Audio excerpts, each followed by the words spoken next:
Time to Kill by Henry Kuttner.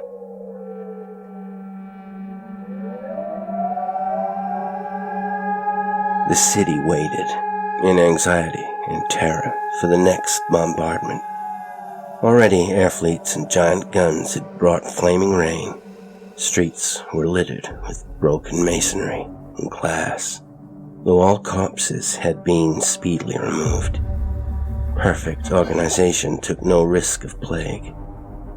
Day after day, we looked up and saw planes hovering against the blue, watching. Far away the cannon thundered, and men with fixed bayonets battled by the light of star shells and were shot and stabbed and caught on the wire. For us, behind the lines in the waiting city, it was far worse. Our nerves jolted.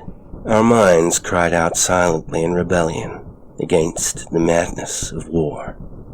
Insanity was in the tense air that brought to us the sound of bellowing repercussions and the crash of toppling buildings. Each night we had a blackout. In the day we crept through the streets fearfully, visiting our raised homes and once familiar landmarks, wondering when the war would end. Those of us who remembered 1918 felt it might not end till mankind had been destroyed. But it is not of the war I am writing. That still goes on very dreadfully. It is of Rudolf Harmon that I wish to speak.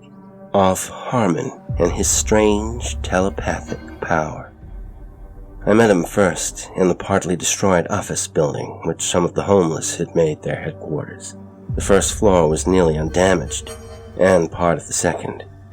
The rest was ruin. Families lived in some of the offices, amid salvaged bedclothing, and for the lucky ones, army cots. There were pitiful attempts to make the rat holes home-like. A mirror, carpet, a picture or two on the walls. For the most part, however, we used the building only as a place to sleep and hide. One looks for little more when at any moment the devastating shells may rush down out of the skies. I was alone. My wife and child dead in the first air raid, and the office in which I had bestowed my blankets was already occupied by Harmon, a lean, gaunt, nervous fellow, 30 or so, with rather bulging eyes and a scrubby mustache. We made an odd pair, for I was short-set, stocky, and clean-shaven, built more like a wrestler than the physician I had been before our world ended with the undeclared war. Crises exclude formalities. I entered with my blankets. There was a question, a grunt, and a nod. And after that, the two of us lived together amicably enough, though with some disinterest. Now the office had belonged, I think, to an importer. What happened to him I cannot say. He was probably dead. His desk was still there, and his stenographers, with a useless lamp on each, and a typewriter, broken on the floor. A dictaphone and a transcriber were in the corner, and Harmon, who was a mechanic of sorts, amused himself by trying to repair these. Very luckily, the building had its own power plant in the cellar, and so we could cook and use electric lights whenever we found an unbroken bulb, which was not often. No illumination could be displayed at night, of course. The soldiers were strict about that, at least at first, before they were all called to the front. But by that time we had learned the theory of the blackout. I had little to do with Harmon for a time. Conversation is difficult when nervous strain is so intense and unremitting. We smoked a good deal, drank surprisingly little, and thought entirely too much. Meanwhile, the war went on, unceasingly. Day and night we could hear the far, faint rumbling of the guns, and after dark, their flashes beating like heat lightning over the horizon. It is difficult to describe the atmosphere of the city during those days, which have not yet ended. One's skin becomes unendurably sensitive, as though all the nerve endings were exposed. One's brain winces from sudden discordant sounds, and there is always the feeling of expectancy, the momentary dread of hearing the shrill scream of displaced air that precedes the explosion. Though we certainly at last would have welcomed a shell to end the unendurable eternity of waiting, not knowing what to do, seeing no solution and no hope. The mind, balked of the outlet of action, turns inward and devours itself. Spleen, jaundice, ennui. None of us was quite normal.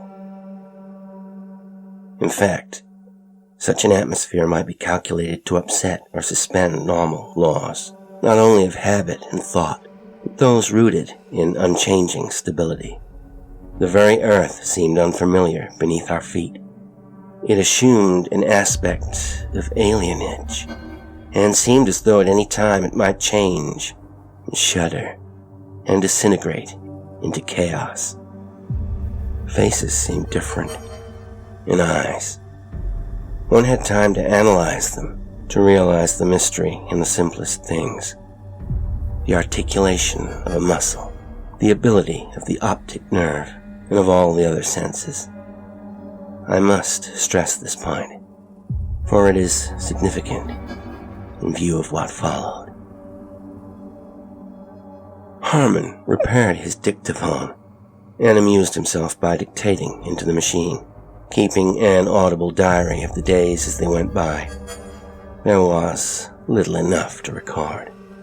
By day, a skeleton army cleared away the corpses and patrolled the city. At night, the army was scarcely a squadron, without lights, for the beam even of an electric torch was dangerous. The stratosphere planes and balloons had powerful telescopes, and one by one, our own protecting Air Force was ordered to the front.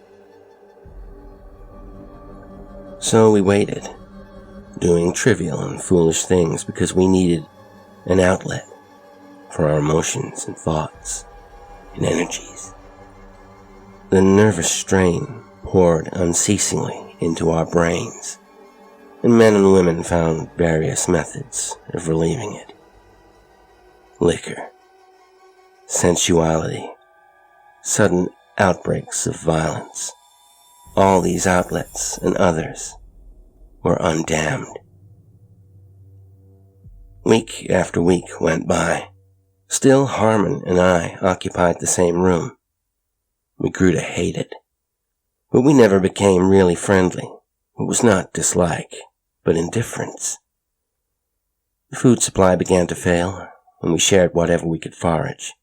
This too was merely a matter of convenience and foresight. One day I came in with a few cans of soup, meat, and one of tuna. I remember the latter especially, for it turned out to be bad, and found Harmon seated before the dictaphone transcriber, staring at it intently, the earphones clamped over his head. He started when he saw me, and hastily turned off the machine. "Well," I said, throwing down my booty, "we'll eat for a time anyway. I'm worried about water, though. A guardsman told me the reservoir was bombed." The news did not affect Harmon perceptibly. He scratched his mustache nervously, and his bulging eyes watched me with an unreadable expression. I went to the window and looked out. "2 planes," I said. "At the front, they're being shot down in droves. There's a new kind of incendiary, magnetized bullet." "Stanley," Harmon said abruptly, "I wish you'd listen to this record." What?" "I'm afraid a bit," he told me. "It's a dream, a hallucination, or madness. I don't know which. Last night, you see, I dictated something while I was in a trance. At least, I wasn't fully conscious, though I wasn't asleep either. You've heard of automatic writing. It was rather like that. Automatic speech, except that I seemed to be dreaming, too. I was... He coughed and looked away, committing a murder. It wasn't me, though. My mind, my perception, seemed to be in someone else's body. My voice was giving my thoughts as they went through my brain. It was, well, horrible enough. Nerves, perhaps, I said. Let's hear it. Harmon gave me the headpiece. I adjusted the phones over my ears and moved the needle to the beginning of the record.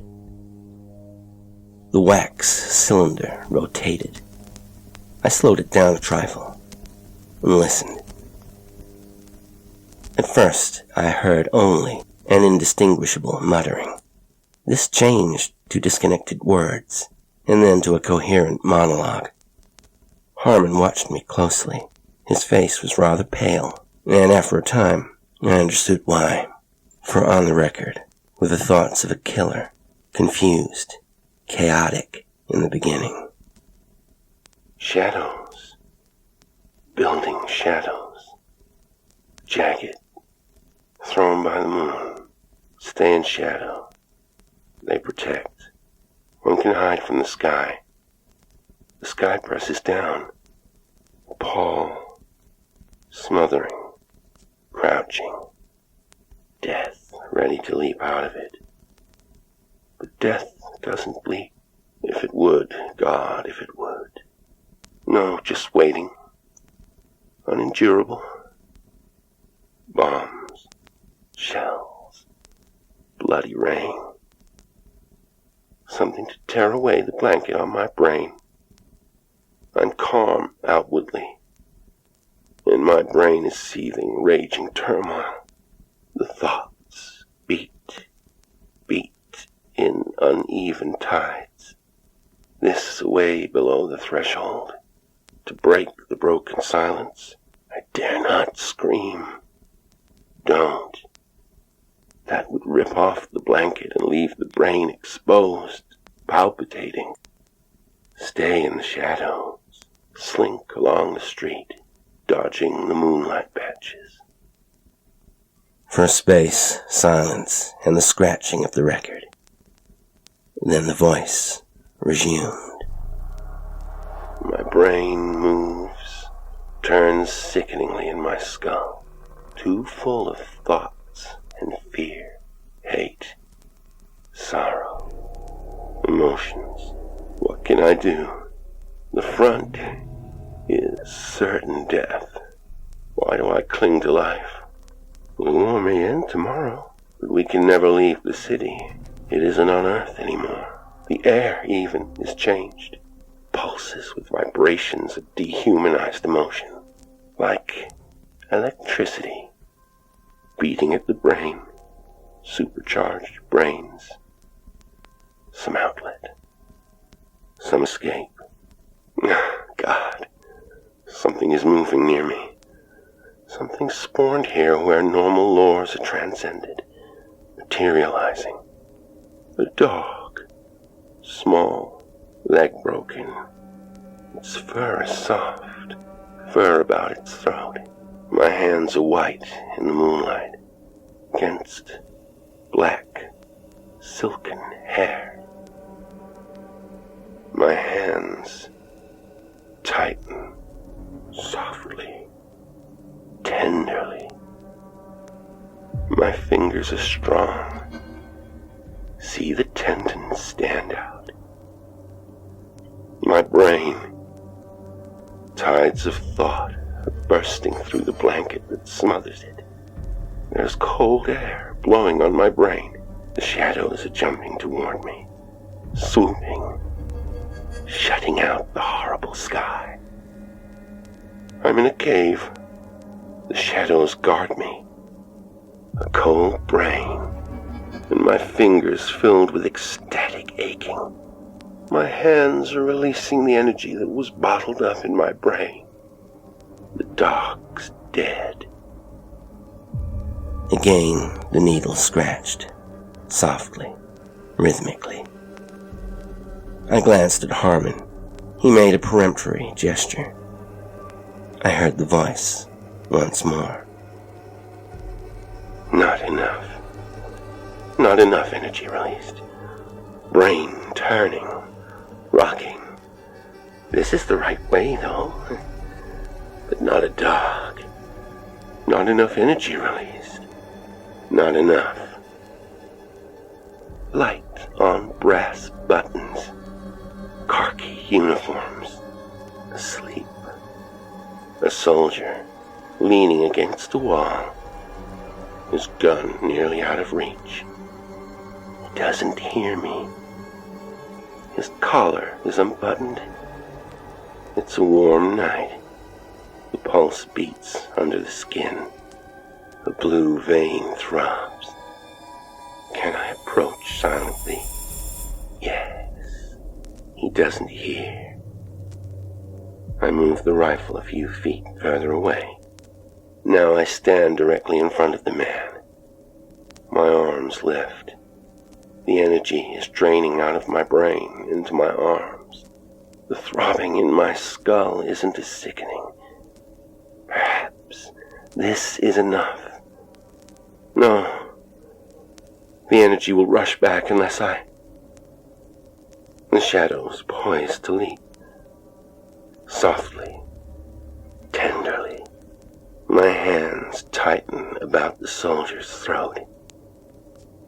Now, leap, shadows, guard me, swiftly, volcanically. The thundering torrent floods from my brain, through my arms, into my hands, down to the fingers that release the power. He is dead.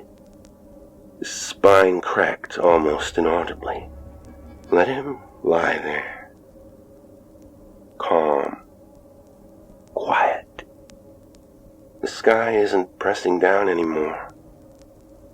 The wind blows cool and refreshing on my bare brain. I had reached the end of the record. I turned off the dictaphone, removed the earphones, and swung to face Harmon. He tugged at his mustache, his lips quivering. Well? He asked. Subjective, I said. You're not mad. Nervous hysteria may cause somnambulism. You walked in your sleep, that's all. Yes, he said. But a soldier was found this morning, strangled on the street down by the river. I fingered the stubble on my chin. So? There have been coincidences before. I went down to see the body, Harmon said, but it had been taken away. Then I walked around a bit till I saw a dead dog, a black spaniel with a broken leg. His eyes protruded even more than usual. He wet his dry lips. Could I have? I grinned and touched Harmon's thin arm. Could you have strangled a husky soldier? Broken his neck? What do you think? He looked relieved for a moment, but immediately his brows drew together. Insanity is supposed to give you abnormal strength. Perhaps, but I strongly doubt whether you could strangle a man thus. I was a general practitioner, not a psychiatrist, but I know something about such matters. Besides, how could you go out and kill a soldier while you were dictating a cylinderful? I thought of that, Harmon said, but I might have been dictating from memory. Did you go out last night? I don't remember going out. I went to sleep about 9:30. Then suddenly I found myself at the dictaphone in a sort of trance. When I finished talking, everything seemed to go black. I don't know how much later I woke up completely. I looked at my watch. It was a little after 2. You were asleep, but I almost woke you. I needed to talk to someone. I'm sorry you didn't, I said. I went to the window once more, staring unseeingly at a gutted skyscraper across the deserted street, hearing the low drone of a plane high above. Can't you figure out any sort of explanation? Harmon asked. I don't know. It isn't a materia medica, it's just an idea, a pretty fantastic one. If what you dictated was true. Yes? Well, then you read someone's mind. Telepathy hasn't been proved so far, though experiments have pointed rather conclusively to its possibility. The brain is a mysterious organ, Harmon. There's little really known about it. The pineal gland, for example, is something of an enigma, and the nature of thought itself. Well, I lit half a cigarette. Matter and thought are vibration. Vibrations are wave impulses and can be transmitted under favorable conditions. The conditions here are extraordinary. Mentally, we're all rather haywire. It's in the air. Your mind isn't normal under this strain, and therefore it may be sensitive enough to get in telepathic rapport with some other mind. Harmon pondered. Why don't I have this rapport all the time then? Why just for 10 minutes or so last night? The thoughts you got were conceived under tremendous emotional strain. If my theory is correct, this murderer is mad. Superficially, he may not show it. I should be surprised if he did. Iron, rigid self-control denied him a more normal mental outlet. He forced himself to restrain the avalanche piling up in his brain. If he'd have got drunk, for example, he'd have been safe. But inhibitions prisoned him till the flood burst into a channel that would normally have been blocked up. I have seen murderers psychoanalyzed, Harmon. They didn't want to kill as a rule, but they were denied other sources of emotional release, or thought they were. Jack the Ripper was such a case. His fear complex led him to butcher women, instead of marrying, for example. If normal channels are blocked, the flood entered abnormal channels. Harmon held the wax cylinder in his hand. Suddenly he threw it down violently on the floor, where it cracked and shattered. You may be right enough, he said, but there's still something wrong with my mind, eh? Well, I wouldn't say wrong. Nothing that relief from strain can't cure. That's easy to get, Harmon said, with heavy irony. We were silent, listening to the low thunder of the great cannon at the front.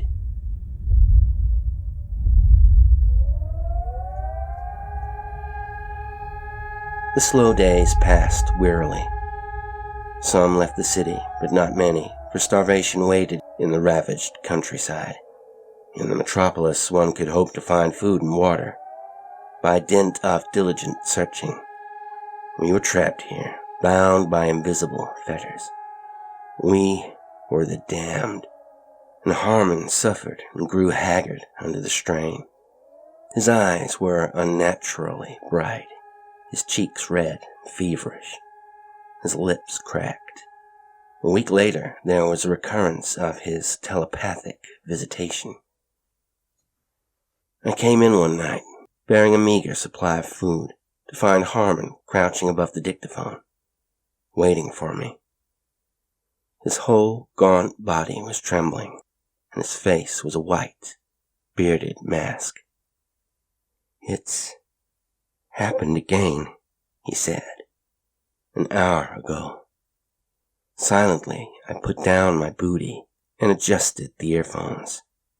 Vague moonlight filtered through the cracked windows, now grimy and dirt-smeared. Harmon was a vague shadow, as he leaned against the wall, half hidden amid the gloom. Once more I heard the eerie voice. Walk, walk, walk, faster. Expend the energy in my brain, but walk warily, not in the moonlight, not under the crushing sky, lest it fall. Hear the guns. Each sound adds a charge to the already overcharged currents in my brain. Killing the dog and the soldier wasn't enough. The potential keeps building up again. I need another release. The shadows won't protect me. They flee, slide away, shrink from me, leaving me exposed to the hammer of the sky. I must kill again. This building I am passing, people sleep here. Refugees. No doors are locked these days. The hall is very dark. In the corner, what is it? A black, shapeless bundle. Someone wrapped in quilts, asleep. An old man.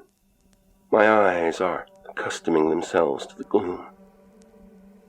I seem to see very clearly. It's the energy in my brain. Light is energy, of course. The guns keep hammering. There's a plane going past. I can hear it, and here are the shadows following me. They tell me to kill. They'll protect me, guard me. The old man wheezes and groans in his sleep. His neck is withered and scrawny. Its texture is scaly with the wrinkles of age, a webwork of tiny wrinkles. I drop on one knee beside him. Silence, vague moonlight from the open door, and the rhythmic movement of breath stirring parchment yellow skin. And now the energy drains from my brain, and the pounding grows less violent. The shadows lean above me, poised to leap. Softly, tenderly, my hands tighten about the old man's throat. Storm of ecstasy, of relief, flooding, bursting gates that crumble under the onslaught, leaving my brain cold and quite motionless. There is only the slight ache in my fingers, sunk in livid flesh. And it is over. He is dead. My brain is free. At peace. The sky is no longer terrifying. The noise of the guns no longer shakes the citadel of my mind. I am relaxed, utterly, joyously. The record ended. I know what you'll say, Harmon said, nervously. Telepathy. But that doesn't make it any more pleasant for me. There's a mad killer somewhere in the city, and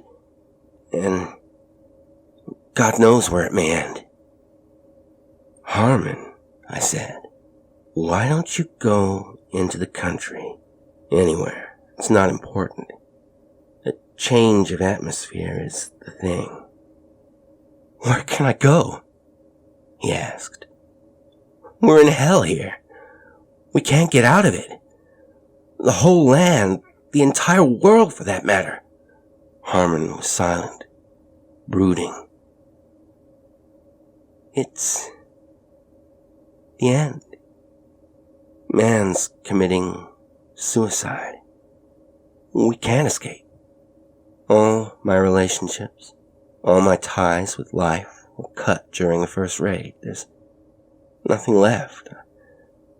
I don't know. He dropped his head in his hands and massaged his temples. I stood, wordlessly contemplating him. Why not smash the dictaphone? I said, finally. Perhaps Harmon thought I intended irony. It's easy for you to talk, he snapped You're so damn cold-blooded you've got ice water in your veins. You can't understand how I feel." I grunted and turned away, conscious of a hot resentment towards Harmon. I too had suffered losses as bad as his own.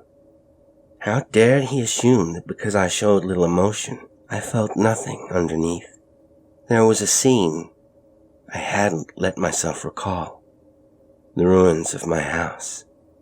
And the sight that told me I was wifeless and childless. I forced my thoughts to safer ground. Some things are too horrible to remember. A fortnight later, I came home after midnight, empty-handed. In my stomach was a dull, insistent ache of hunger. The specter of starvation brooded over the city, taking the place of the planes that had vanished days before. We were alone, in a world of the dead. Only the noise of the guns, intermittent now, yet somehow more frantically murderous than ever, told us that others besides ourselves were alive. Before I entered the room where Harmon waited, I heard his voice. Or rather, the voice of the dictaphone. I walked in just as the record ended. "Hello," Harmon said dully. "It's happened again. No murder this time, though. Listen." He got up, gave me the earphones. I started the record afresh. It began abruptly. "Kill. Kill before the energy tears my brain apart.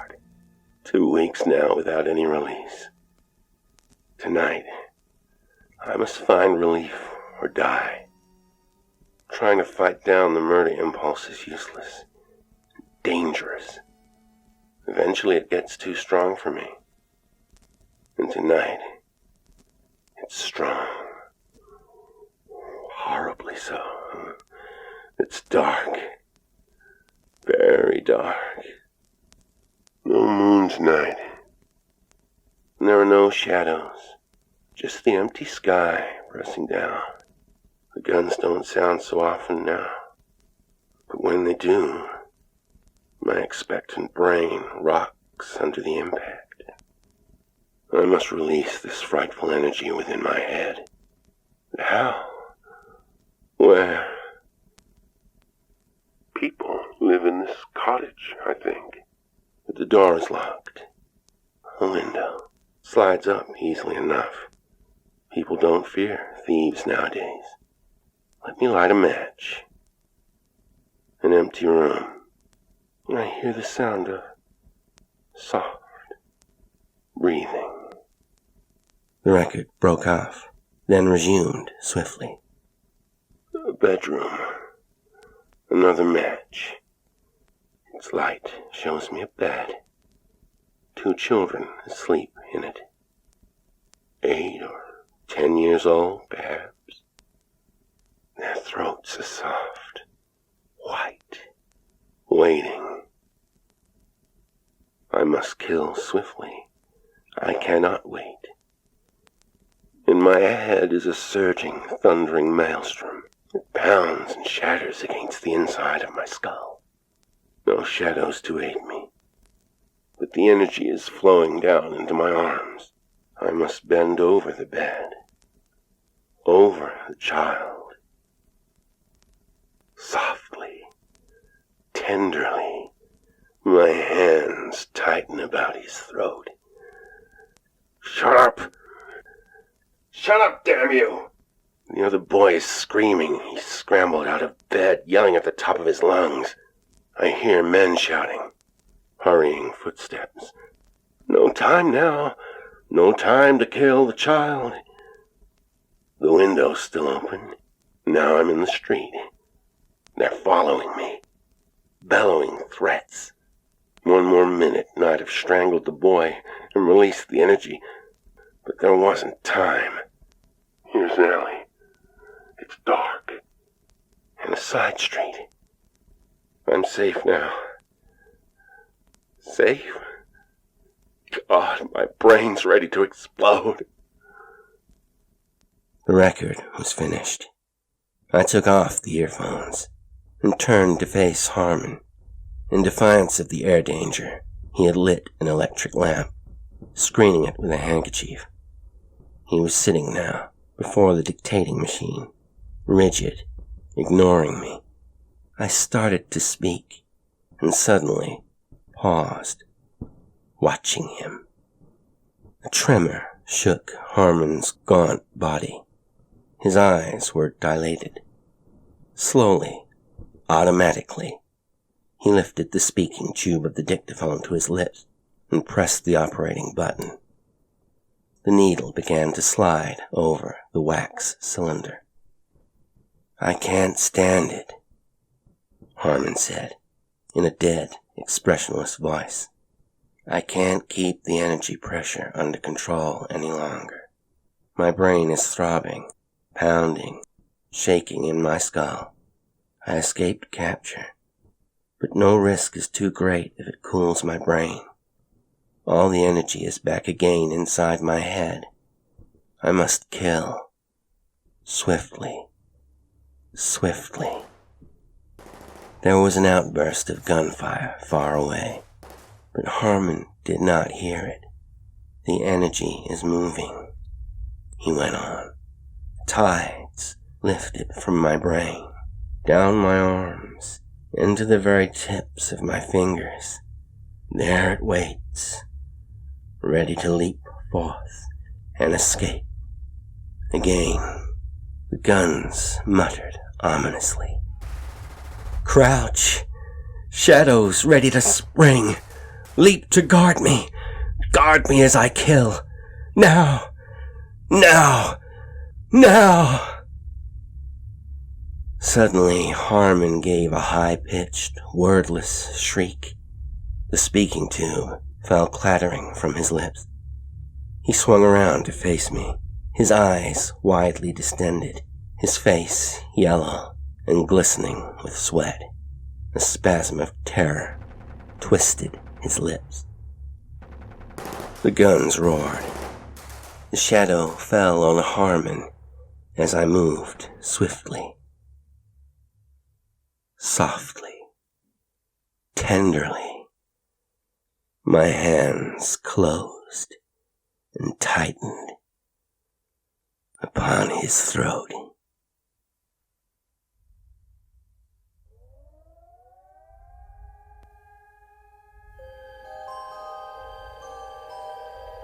Today's story was Time to Kill by Henry Kuttner. It was read by Jasper L'Estrange. Thank you so much for listening. Until next time, sweet dreams.